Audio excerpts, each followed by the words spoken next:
performance, function, expandability, warranty, batteries, price, availability, potential, and history.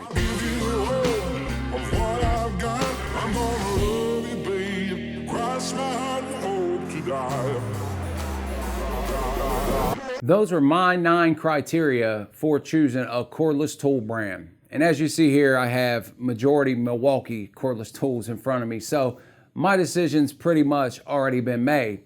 This is not about one particular brand, however. This is about the criteria, like I said, that I use to get to my decision to ultimately go with Milwaukee.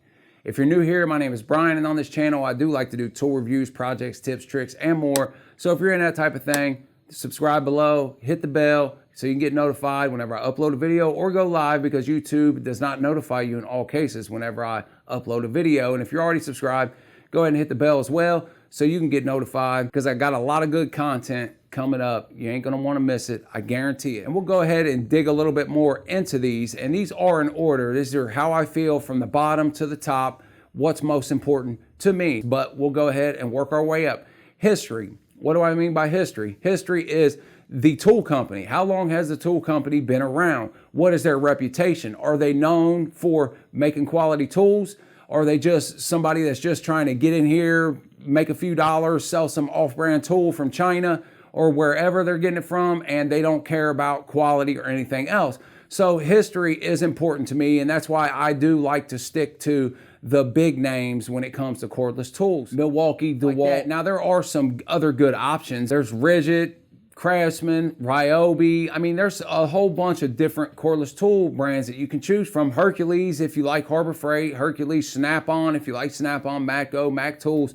When you get on the tool trucks, the cordless tools do get expensive, really expensive. And the Milwaukee tools are expensive in some kind of way, but really not in a broad view when you look at all of their tools. Their 1/2-inch impact is pretty expensive. It's the most expensive one out there, but like I said, I feel like it's the best one out there. But when you start getting down to their drills, drivers, and everything, I feel like that they are competitively priced. And when you look at DeWalt, Milwaukee, Ridgid, and all of them compared to the off-brand names, Hercules, Craftsman, and those types of tools, they're pretty close. They're too close for me. It's too close to call when you get everything involved, as we'll get into the list more. But next is going to be potential. And what do I mean by potential? Potential is how far is this tool brand going to go? How big are they going to go? Are they just going to release a handful of tools? Or is what you see what you get? Or are they going to just keep constantly innovating, making their tools better, releasing new tools? And once again, I feel like Milwaukee takes the cake right there. They got so many tools in M12, M18. They're just releasing tools left and right. And when you look at their platform, the only other comparable platform is the DeWalt. But then when you look at the 12 volt, they just smoke DeWalt, and they smoke everybody else in 12 volt. And next is availability. Now this might not be a big issue to you at all, but by availability, I mean, can I go to the store and get it? That might be a big issue to you. You might want to be the type of person that goes into a physical store and gets it. Me, I don't care if I have to go into a store. I do like to go into the store for the warranty, and that's where I feel like Harbor Freight has the advantage over these other tool companies. Next is price. And you know, that's not really on the top of my list. It's not really on the bottom of my list, but it is an issue for me. I obviously don't want to spend $900, $700. I don't want to spend all my money on tools, even though I do spend a good chunk on tools, but I want to be able to buy a good quality tool, but I want it to be at a competitive price. And once again, I feel like Milwaukee right there in the price area is the way to go. Like I said, their impact is little bit more expensive than your DeWalt, which I feel like is the next comparable impact. I've heard good things about the new 1/2-inch Ridgid. I haven't had a chance to try it out, but the DeWalt is a lot cheaper. It's about $300 compared to the Milwaukee. I got this Milwaukee like $250 bare tool, so that's not too bad. And if you already got batteries, then that's a good thing, because then you got $250, you got your impact. But if you have to start adding in batteries, chargers, and everything else, a kit for this impact is going to cost you around $400 to $500, so it is expensive. But for what you get, I feel like that it's right in the middle. I mean, when you start looking at Snap-on, Mac Tools, Matco Tools, you look at their 1/2-inch impact kits, you're looking at $900, $750 compared to the $400 to $500 for this, compared to the $300 for DeWalt. I feel like it's right in the middle, and I feel like that it is performance-wise as good as the Tool Truck cordless tool. But I have heard really good things about the Matco half-inch cordless impact. I heard that that thing is a beast. I owned the DeWalt for years. I owned the DeWalt for like 4 years before I made the switch to Milwaukee, and the DeWalt worked for me just fine. It started to weaken. After I got into it a few years, it started to not want to take off the bolts that it used to take off with no problem. So hopefully I don't have that same issue with the Milwaukee. And also the Milwaukee has a little bit longer warranty than the DeWalt, which we'll get to whenever we start talking about the warranty aspect. Next is batteries. What do I mean by batteries? I mean like different amp hour batteries. For instance, DeWalt, Milwaukee, you're going to be able to get your 1.5, 2 amp hour, 3 amp hour. You're going to be able to get your 6 amp hour, 9 amp hour, 12 amp hour, and so on and so forth. And the DeWalt also has the 60 volt flex volt battery. So I feel like that in batteries, DeWalt probably has the better batteries when it comes to all of them, considering that it has the flex volt and the regular 20 volt batteries and the 12 volt batteries that they have.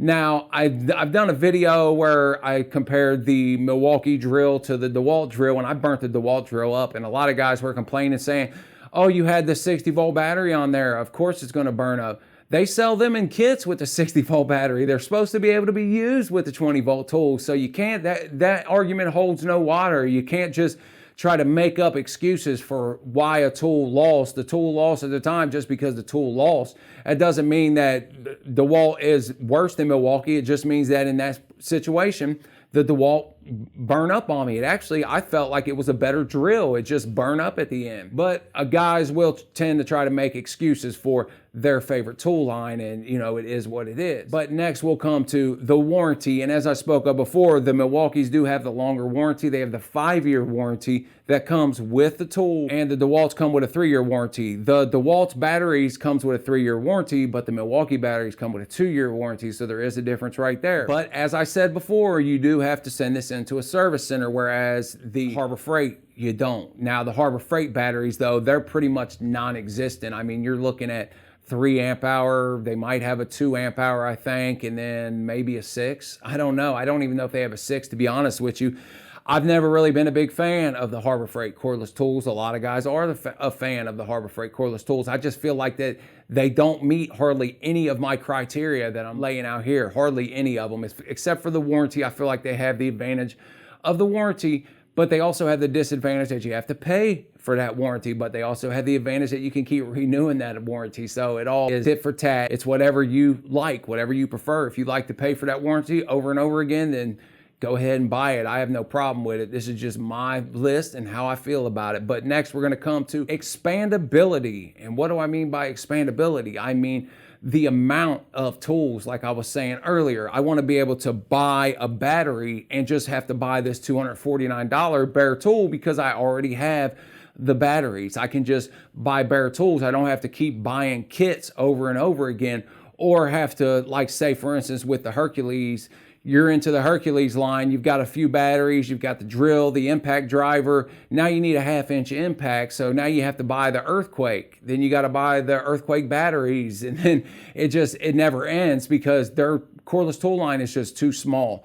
I can't afford to just keep having to buy a bunch of kits over and over again when I can just buy a handful of batteries, have a good core set of batteries, and buy bare tools from then on out. Same thing with the 12 volt line with the Milwaukee. You could buy a few good batteries, a couple 6 amp hours, a 4 amp hour, some 2 amp hour batteries, and you can run their 12 volt line professionally and do almost any job non-stop if you have the right amount of batteries with any of their tools, whether it be this straight die grinder, which I got a video coming up on, or this right angle die grinder, which I've done a video on this already. If you have the right amount of batteries, then you can run those tools all day nonstop. But we'll get to that when I do that video. And once again though, like I said, Milwaukee just, they take it right there. They have too many tools, while DeWalt 20 volt, I think they do have a little bit more tools than the Milwaukee, but when you take into account the 12 volt and the 18 volt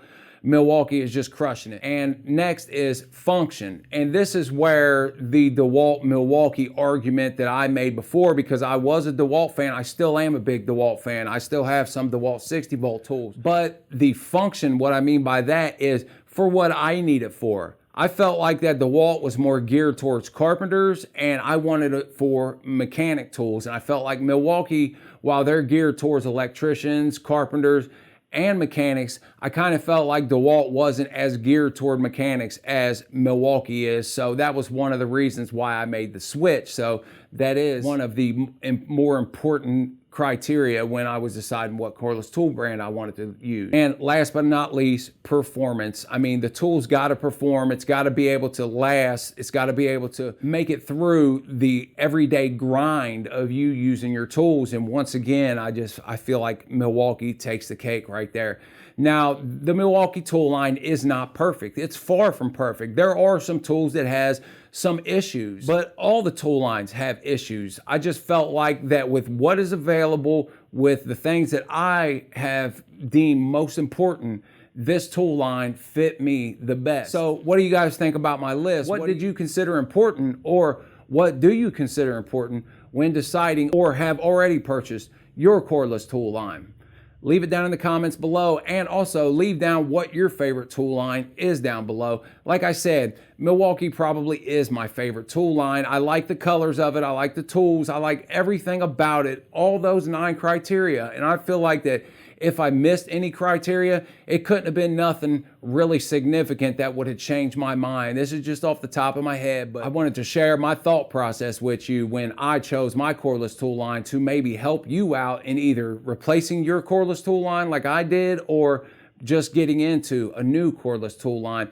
My advice for a guy that's just getting into anything and he's trying to get started with some cordless tools, definitely consider the expandability of the tools, because while you may have to spend a little bit more money up front to start with, the ability to be able to save the money in the long run is going to save you a lot compared to having to buy, say, a kit here, a kit there, a kit here, then realize, man, I got to upgrade now. You might as well just go for the gold. There are certain tools and certain things that I feel like you shouldn't skimp on, and cordless tools are one of them.